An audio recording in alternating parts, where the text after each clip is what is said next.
বন্ধুরা কেমন আছো সবাই? আশা করি সবাই অনেক অনেক ভালো আছো। আমরা সততার পুরস্কার গল্পটি পড়েছি আগের ভিডিওগুলোতে এবং পাঠ পরিচিতিটিও পড়ে নিয়েছি। এই ভিডিওতে আমরা সততার পুরস্কার গল্পটির লেখক মোহাম্মদ শহীদুল্লাহর পরিচিতিটি জেনে নেব। মোহাম্মদ শহীদুল্লাহর জন্ম 1885 খ্রিস্টাব্দের ভারতের পশ্চিমবঙ্গের 24 পরগনা জেলার পেয়ারা গ্রামে। অর্থাৎ ডক্টর মোহাম্মদ শহীদুল্লাহ কত সালে জন্মগ্রহণ করেছেন এবং কোথায় জন্মগ্রহণ করেছেন সেটি কিন্তু আমরা এখান থেকে জেনে নিয়েছি। তিনি বহু ভাষাবিদ ও পণ্ডিত হিসেবে খ্যাত, অর্থাৎ তার যে আরও পরিচিতিগুলো রয়েছে সেগুলো কিন্তু আমরা এখান থেকে জেনে নিলাম। মোহাম্মদ শহীদুল্লাহ 1910 সালে কলকাতা সিটি কলেজ থেকে সংস্কৃতে বিএ অনার্স ও 1912 সালে কলকাতা বিশ্ববিদ্যালয় থেকে ভাষাতত্ত্বে এমএ পাশ করেন। তাহলে তার শিক্ষা জীবন সম্পর্কেও কিন্তু আমরা এখান থেকে জানতে পারলাম।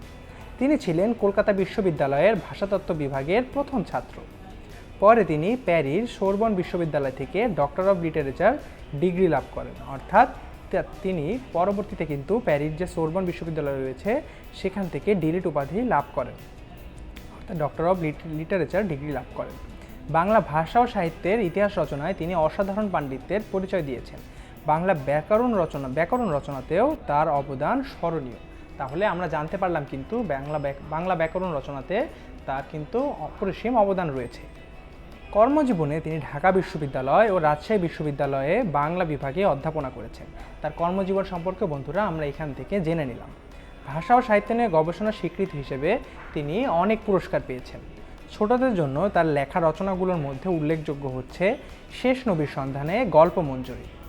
তার সম্পাদনায় শিশু পত্রিকা আঙ্গুর প্রকাশিত হয়, অর্থাৎ তিনি কিন্তু শিশু পত্রিকা আঙ্গুর সম্পাদনা করেছেন।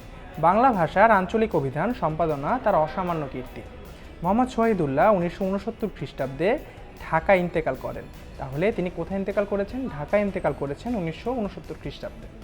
ঢাকা বিশ্ববিদ্যালয়ের শহীদুল্লাহ হল প্রাঙ্গণে তাকে সমাহিত করা হয়, অর্থাৎ তিনি সমাহিত আছেন ঢাকা বিশ্ববিদ্যালয়ের শহীদুল্লাহ হল প্রাঙ্গণে।